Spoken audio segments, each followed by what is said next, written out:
Top 12.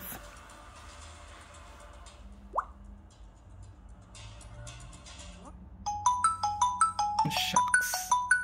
Diyos ko, may tumawag. Baba ko kaya ito? Okay, ano naman siya. Top 12. Sultan Kudarat. Ganda kasi talaga.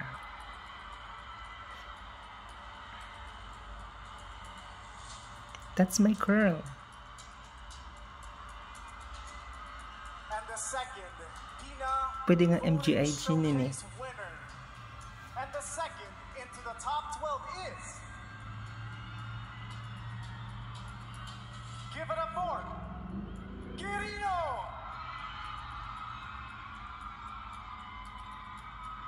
Gandang Pilipina kasi talaga to. Latina, no? Pwedeng ilaban sa mga Latina. Congratulations to our PINA Voting Showcase winners. We now proceed with the top 12 semi-finalists with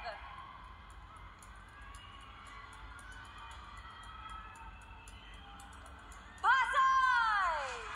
For sure. Grabe, no? Kalahati, tanggal. Ang tangkad nito, super. You're still in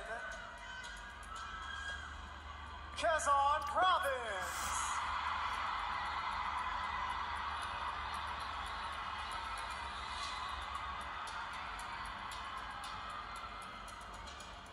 The crown can still be yours. You got that right, Baguio!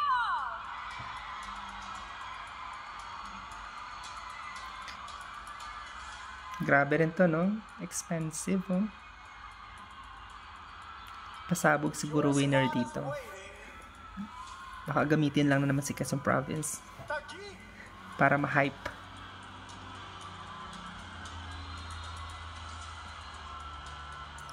Eto, oh, grabe to, top 5 to eh. Ito yung bet ko nun eh. Medyo sa Q&A lang eh. Take your place in the top 12. Laguna! Yung dalawang Laguna, pasok tapat yan.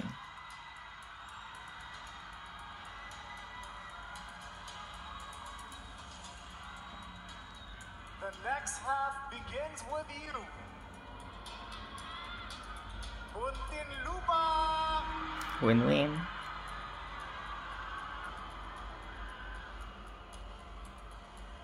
Ipapanalo ba ng Miss Universe organization ng may asawa at anak? Let's go! Top 5, sabi niya, di ba? Pwede, pero ano pa naman? Take center stage. Cebu City. Actually, lahat yan deserving. Ang gaganda. This edition, daming magaganda. The spotlight is now on you. Iligan City!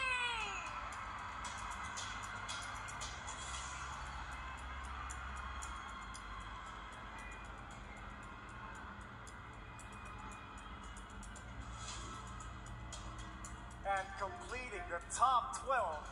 And is still running for the crown is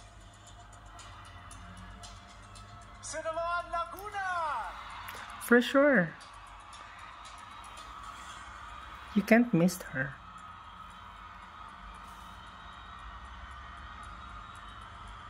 Feeling ko MGI siya, no? Or Miss Cosmo. Pageant fans, your top 12. Oh, wow. Top 12 na nga pala. Pasok lahat yung most favorites. One of these ladies will be our Miss Universe Philippines 2025. Who will she be?